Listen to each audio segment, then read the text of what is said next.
All right, so I had something that I was going to do today, and that didn't work out. So what I did anyway was I chose some poems, and a friend of mine arranged them however he wanted. So I really don't know what I'm going to read.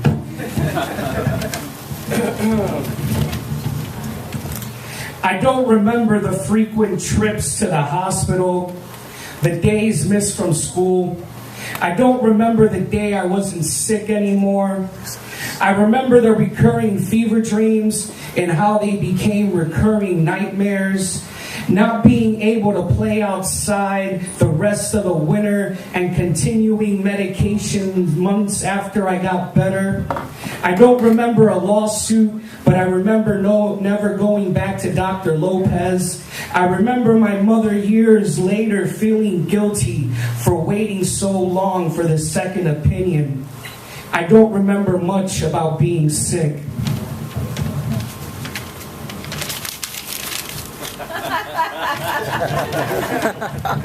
Okay. I remember the recurring fever dreams.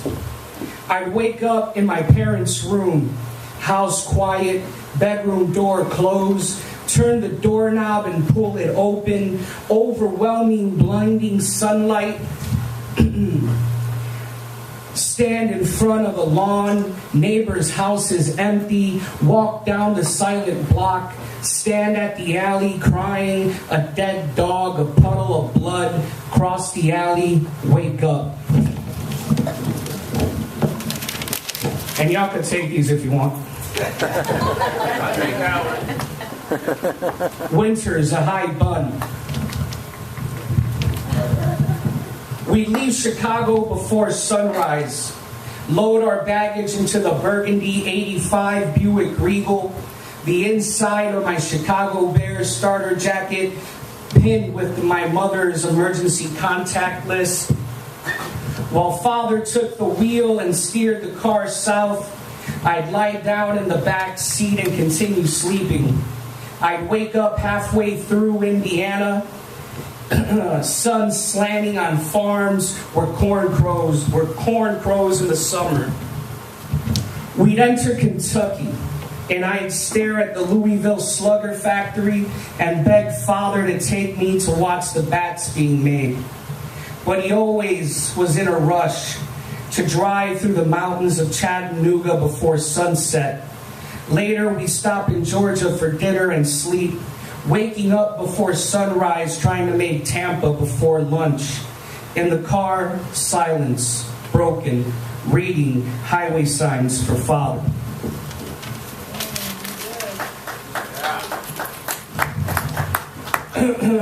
All right. I'm not really nervous. It's just the holding of the paper, and I have a slight tremor since I was a kid. All right.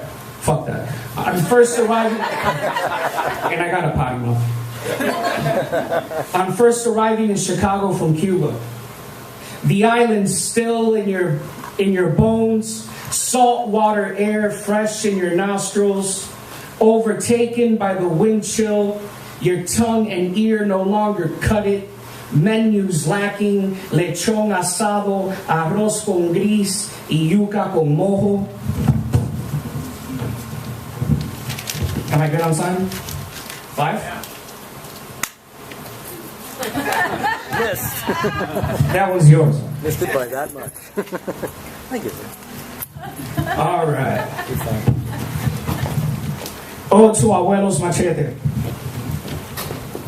As a child, I watched Abuelo wield you with a Guajiro's precision.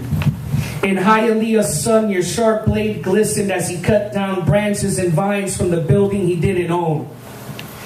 After the yard work, he would wipe you clean, bring you into his apartment, and place you under his bed where he could reach for you in the middle of the night.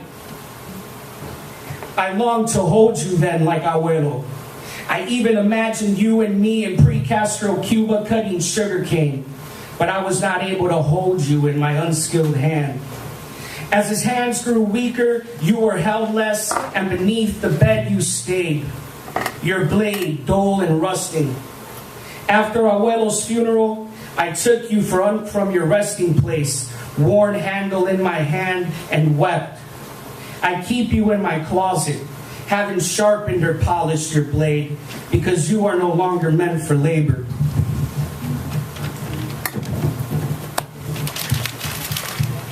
You want them all, Jeff? He took the last one. It's all good. I did. All right. Guilty. This is for a very important woman in my life who passed away, my grandmother. Abuela used to look into my eyes and tell me, "Tu vas a romper muchos corazones." But what becomes of the brokenhearted, Abuela? It is 4 a.m. and I am writing you to let you know that my heart mends daily. Since your passing, I have come to realize that if not for you, I wouldn't know what it means to love and to be loved. Unconditional, you were, and it is 4 a.m. I still have your number on my cell phone. I am tempted to dial it. 6 years without a voice at the end of the line, and this is not the first time I have wanted to call you. Abuela, when you died, I was a year and 2 months sober and still uncertain. But if losing you didn't cause me to relapse, I know I have it in me to never kiss the bottle again.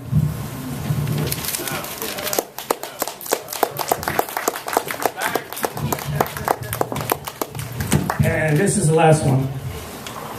Misdiagnosis. Dr. Lopez told my parents, give him fever reducers, keep him hydrated, slather vapor rub on his chest and throat, get rest. Weeks went by, coughing worsened, green phlegm turning into a slighter shade of rust. Chills and shakes intensified.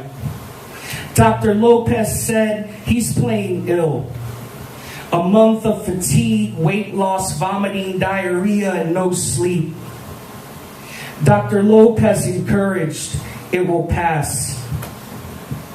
My parents took me to Dr. Pedrera, stethoscope to bare chest, excruciating deep breaths, barely audible deep breaths. He asked how long I had been sick. Over a month.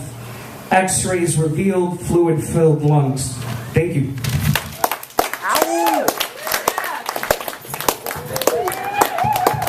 Thank you, Daniel Suarez.